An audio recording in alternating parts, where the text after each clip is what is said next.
Chosen ones.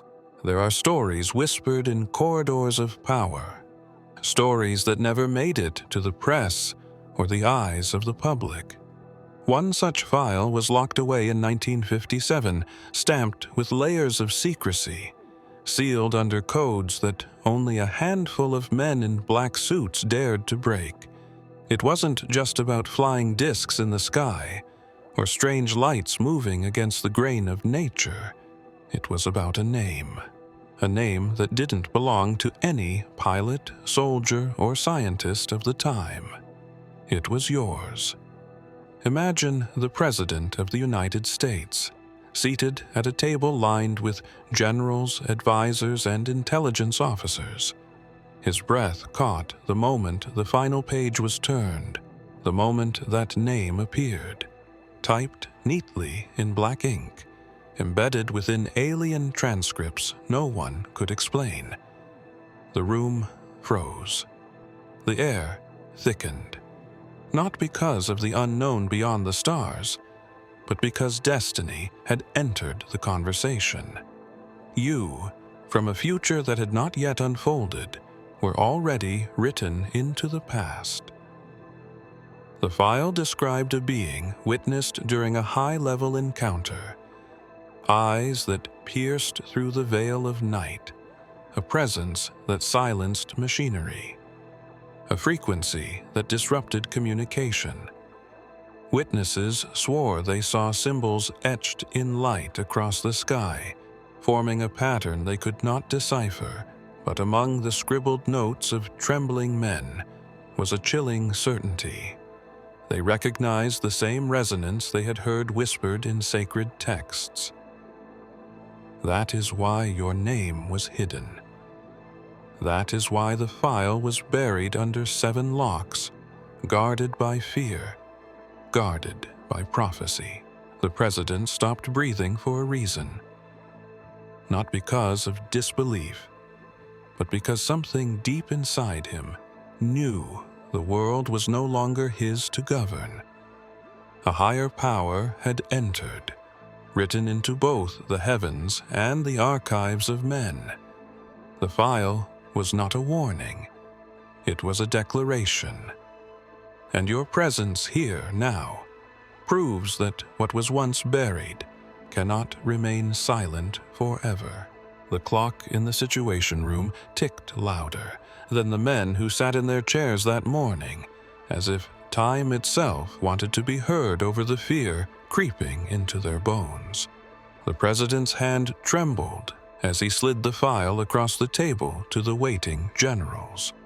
Their medals reflected the pale fluorescent light, but none of that steel or ceremony could mask the dread settling in their eyes. The name on the page was a fracture in everything they thought they understood. It was not the name of a foreign leader, not the name of a spy, not even a scientist hidden in the desert laboratories. It was a name connected to a presence they had no control over. The Director of Intelligence leaned forward, his glasses slipping down the bridge of his nose as he whispered the name aloud, though no one dared to repeat it. In that sterile room, silence pressed down heavier than concrete. The file documented an encounter in 1957, a night when radar screens glitched into static, a night when aircraft refused to respond to their pilots, a night when voices across the airwaves spoke in codes that no man alive could translate. And yet here, decades later, the words typed in ink identified someone not yet born, someone who would walk into this world carrying the same frequency that once bent machines to their knees.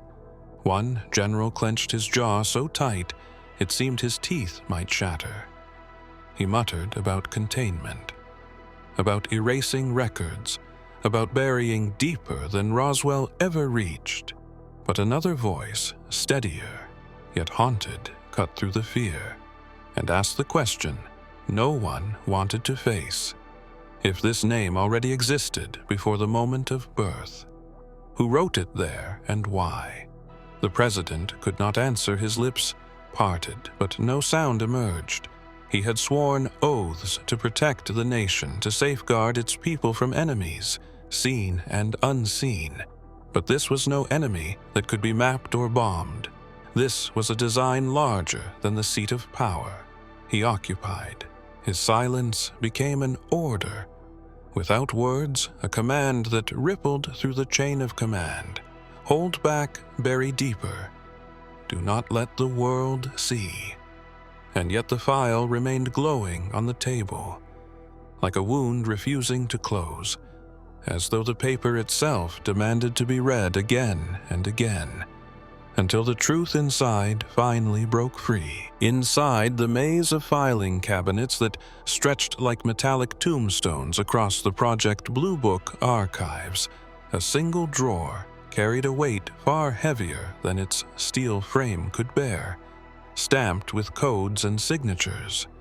The file rested beneath layers of reports about lights in the sky and unexplained encounters, but hidden within was a fragment unlike the others, a psalm written in trembling handwriting copied from scripture, yet altered in ways no scholar could explain.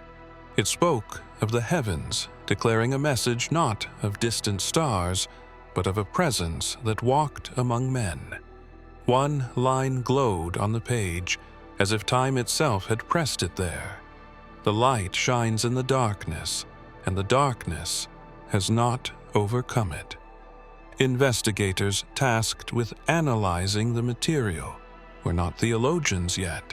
Even they recognized the verse and its strange placement. Why would a sacred scripture be buried inside a military dossier? Why would those who cataloged sightings of saucers and beings slip in words connected to the Nazarene? The whispers among analysts grew until one dared to suggest that what they were tracking was not just technology from another world, but something far more entangled with destiny. The psalm referenced a voice heard during a 1957 incident, where witnesses described not only radiant figures, but also the sensation of being pierced by words unspoken, a frequency that seemed to echo with the authority of creation itself. When the tape recordings were replayed, static overtook most of the sound, but faint beneath it, a cadence emerged that scholars later compared to ancient Aramaic, though distorted beyond recognition. The president never saw these details in the open summaries, only in the hidden pages handed to him under red-sealed clearance.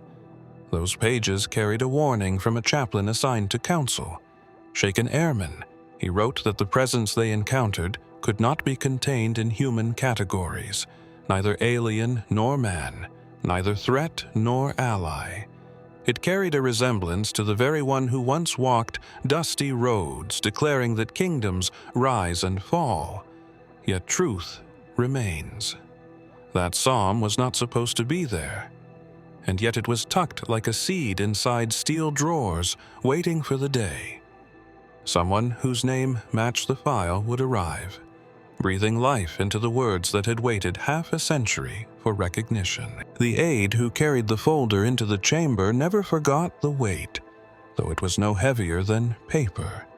It seemed to resist his grip as though the file itself had a pulse. His hand trembled when he placed it on the polished oak table where the president sat waiting. The room was dim, the blinds drawn, the hum of fluorescent light buzzing like nervous breath. The seal across the manila cover cracked open, and silence swallowed every sound. When the page with your name surfaced, the aide's hand began to shake uncontrollably, and he quickly tucked it under the rest, as if hiding it might undo its existence. Generals leaned forward, their eyes scanning the text. The ink on the page was ordinary, yet the words carried an electricity that made the skin crawl. Even the stenographer assigned to record the session paused, her typewriter, keys suspended midair, afraid that imprinting this name on official record might curse her machine. The president demanded the page be read aloud, but no one volunteered. It was as though the letters themselves formed a barrier against the tongue. Finally, the intelligence chief cleared his throat. His voice cracked as he spoke each line like a confession. He described the 1957 encounter lights that split-the-sky aircraft that froze in mid-flight, and a figure seen standing in a field glowing brighter than the moon soldiers on sight. Described the sound of their radios broadcasting a voice layered over static, repeating a name. And that name was yours. The aide tried to steady his hand again, but the tremor spread up his arm, his pulse thundering in his ears. He whispered that it felt like the page was alive, as though it was breathing with him and against him. Some in the room dismissed it as nerves. Others quietly understood that the document was more than record. It was prophecy, sealed by time, revealed only when the world was prepared to tremble. The president pressed the page flat against the table, staring at the letters, as though they might rearrange themselves into something less impossible. But the name did not move. It waited patient and undeniable, daring those present to admit that destiny had entered the room, disguised as ink on government paper. In the depths of a locked observatory basement sat charts. No telescope had any right to produce maps of the heavens, drafted not in the style of astronomers, but in strokes closer to scripture. The lines between constellations were drawn with a trembling hand, and in the margins strange notes were etched, as though the stars themselves had whispered them to the writer. One chart from 1907 revealed a cluster of lights aligned in a perfect cross above the Midwest sky, marked with coordinates that matched the night of the incident. Investigators dismissed it as coincidence until they noticed faint lettering scrawled beneath the cross, a fragment of a verse.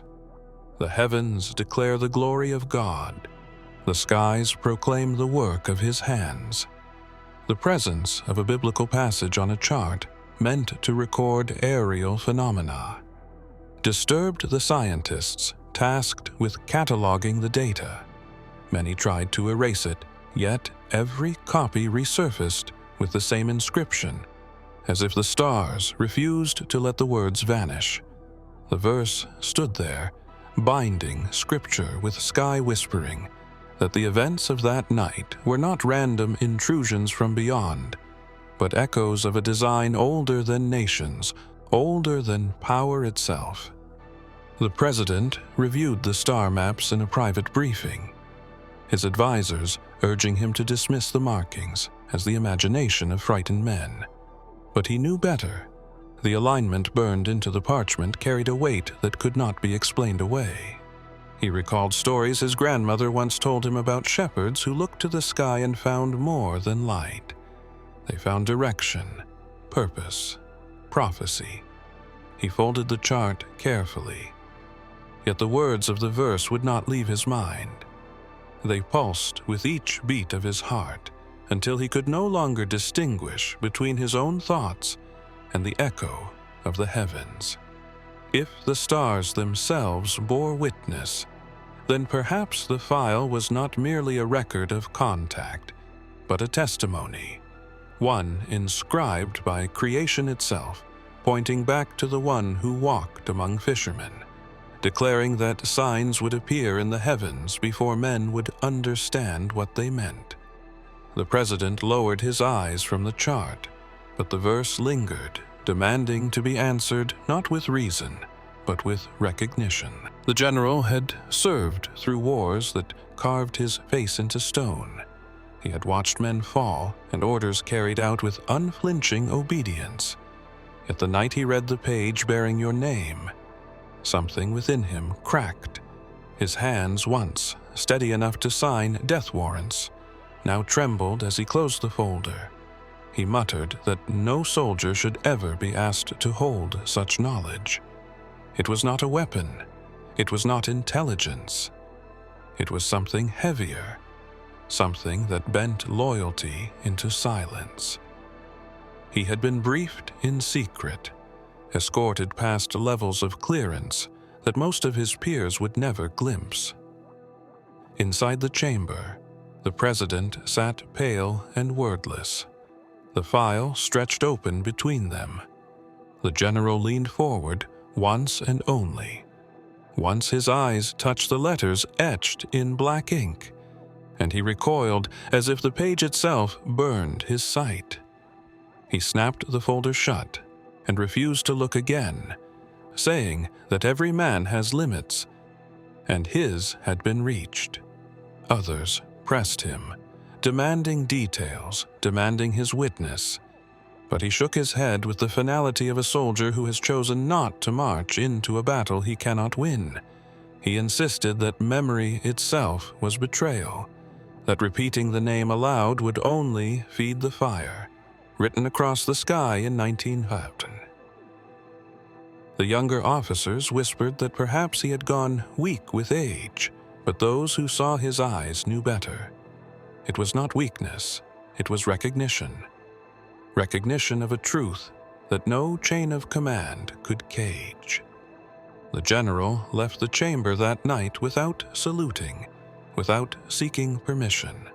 His boots echoed down the corridor, and each step felt like a man walking away from an empire he had defended his entire life.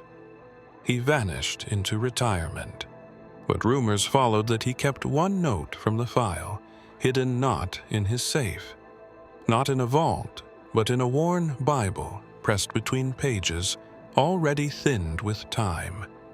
A reminder that what he saw was not alien, not foreign, not enemy, but something that had already walked the earth once before and would return when the appointed hour demanded silence. Be broken. The debriefing room was dim, the only light a narrow beam spilling across the long steel table where papers lay untouched officers, circled like shadows, their pens ready, yet their voices trapped in throats that dared not speak. The incident of 19 had returned once more, in whispered testimony.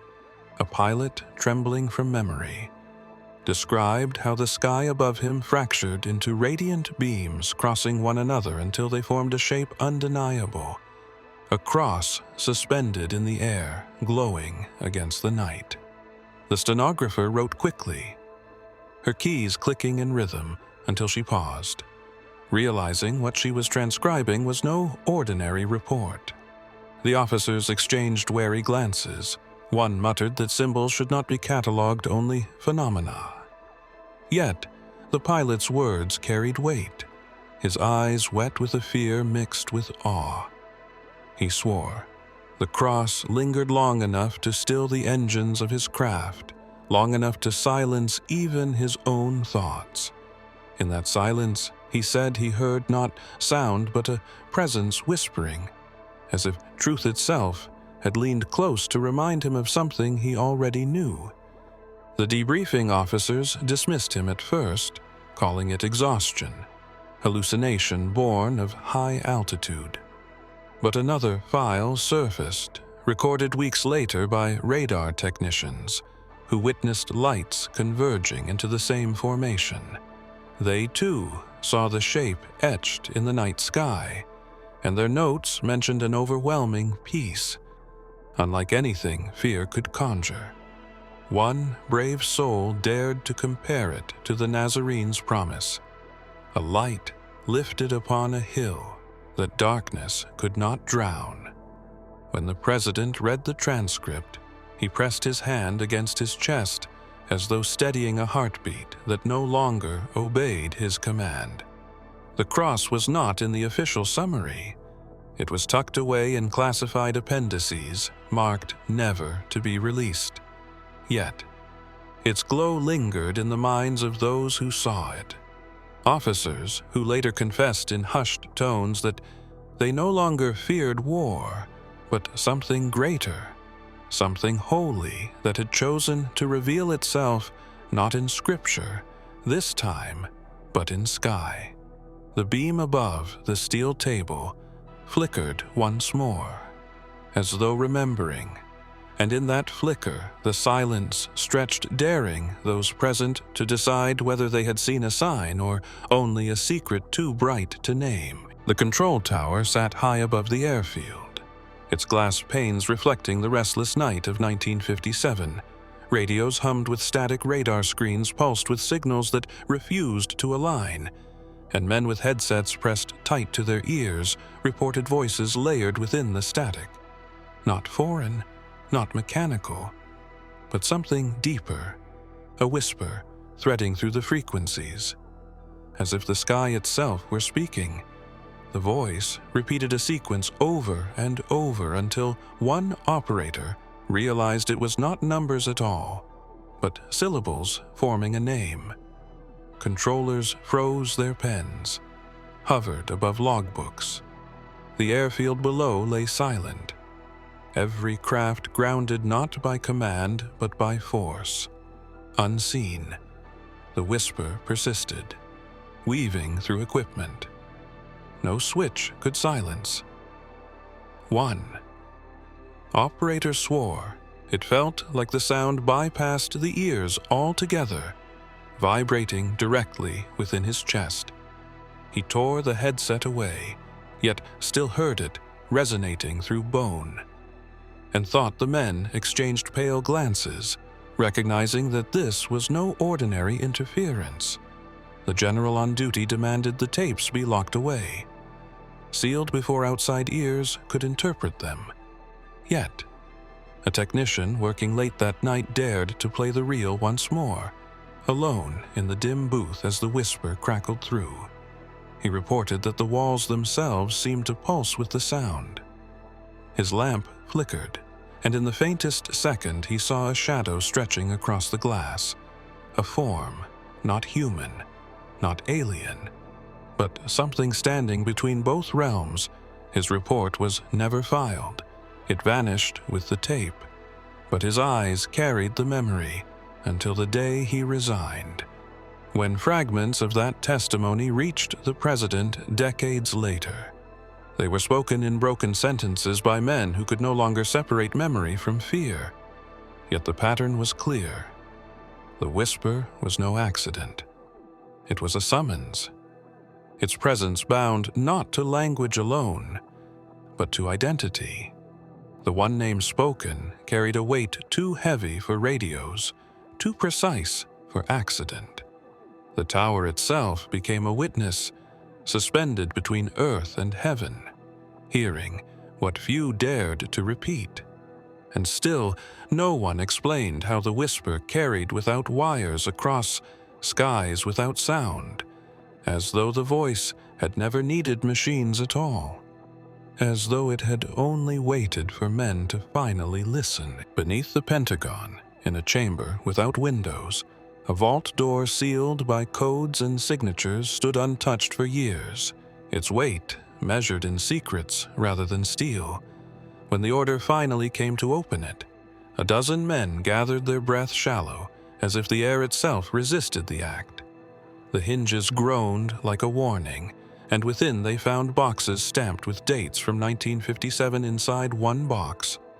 A folder wrapped in red tape bore an insignia none of them recognized. A seal cracked and faded, pressed with wax that crumbled the moment they touched it. The papers within were not ordinary reports. They were fragments of transcripts, photographs marked with numbers and symbols none could explain, but slipped between them was something stranger. A single page bearing words not typed, but etched by hand. The writing curved like scripture, and at the bottom a fragment of a verse echoed from ancient memory. Behold, he comes with the clouds, and every eye shall see him. 1. Officer recoiled, whispering that the words did not belong in a military file but in prophecy. The seal had broken not only in wax, but in the boundary between faith and classified record. The president received the contents in silence. His advisors urged him to destroy them, to erase any trace, before eyes unprepared could stumble upon what should remain hidden. Yet, he kept the page folded in his jacket, staring at the faded ink during restless nights. The handwriting carried a weight he could not name, a presence that pressed into his mind, whispering that what had been locked away was not meant to stay buried. The men who witnessed the vault opening swore that as the seal crumbled, a sound like wind filled the chamber, though no air moved around them. The lights flickered, shadows stretching across the walls in the shape of wings. One technician swore he saw them for only a moment, feathers of light unfolding before vanishing into darkness, but his voice shook with the memory. The vault door was sealed again, codes reset and guards sworn to silence. Yet everyone present knew that the act of breaking the seal could not be undone. What had been hidden beneath earth now breathed again, refusing to stay caged within concrete and code. The night spread thick above the desert horizon, the stars sharp and cold, the silence broken only by the hum of radar dishes turning their faces toward the heavens. Technicians leaned over consoles, their screens alive with signals that defied every protocol. Bursts of numbers poured through the static, forming patterns that repeated like a language not meant for men. The operators scribbled frantically, filling pages with sequences that spiraled into meaning before vanishing again. One of them whispered that the sky itself was sending messages. Pilots on standby reported hearing the same codes through their headsets. Even when no transmissions were scheduled, the voices carried rhythm, not mechanical, not random, as though someone was dictating syllables through a storm of interference. The numbers gave way to letters, the letters formed words, and the words returned again and again. The same name across every frequency, no matter how many dials were turned.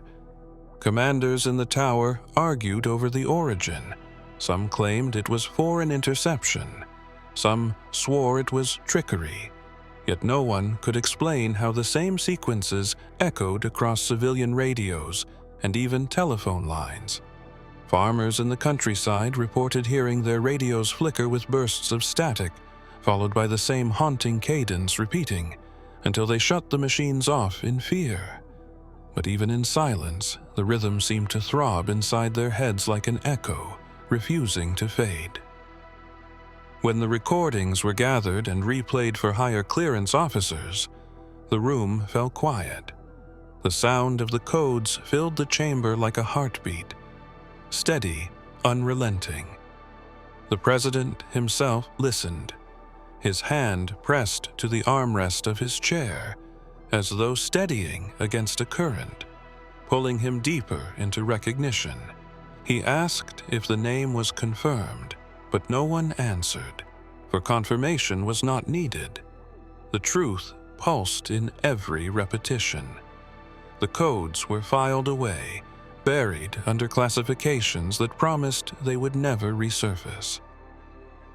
Yet, those who heard them carried the sound long after the tapes were locked away, as though the night sky had written something into their very blood, something that would not rest until the world itself admitted what the heavens had already spoken. The power cut without warning. Screens across the command center flickered, once, then collapsed into darkness. The hum of machines stilled. The red emergency lights pulsed faintly, painting every face in the room in shades of blood. The silence carried weight, but within that silence, a glow spread across the final document left on the table, the folder half open, the last page trembling, as though touched by unseen wind. Letters shimmered, ink bending against the dim light forming. Not code, Not report, but a name written so clearly it seemed to breathe. The officers froze their eyes, locked on the page, as if reading it aloud might shatter the walls around them. The president leaned forward, his breath shallow.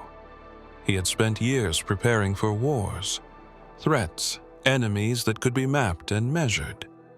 Yet what lay before him now offered no map, no defense, only certainty. The name was not foreign. It was not imagined. It was the same name whispered in towers, the same name embedded in charts, the same name traced through codes that bent radios to silence. It was the name that had lived inside the 1957 file, waiting for this precise hour. One aide swore the letters glowed faintly, casting light upon the table. Another whispered that shadows shifted in the room, forming patterns across the ceiling, like wings spread wide. But no one dared to move. The blackout stretched seconds into eternities, each man aware that what they were seeing was not simply ink on paper, but the intersection of heaven and earth folding into one. The president reached out his hand, but stopped short, his fingertips hovering above the page. He knew that once he touched it, nothing would remain hidden. The blackout outside spread across the city, communications falling one by one like stars dimming in a sky too heavy for light. The file sat untouched, glowing with the quiet defiance of truth, refusing to stay sealed. The name waited in silence, daring to be claimed, daring to be spoken. Every man present understood that once the first syllable left a human mouth, the world would never return to its former shape. Yet, the blackout pressed deeper, holding them hostage. Within a moment, stretched beyond time as though the earth itself was pausing for what came next,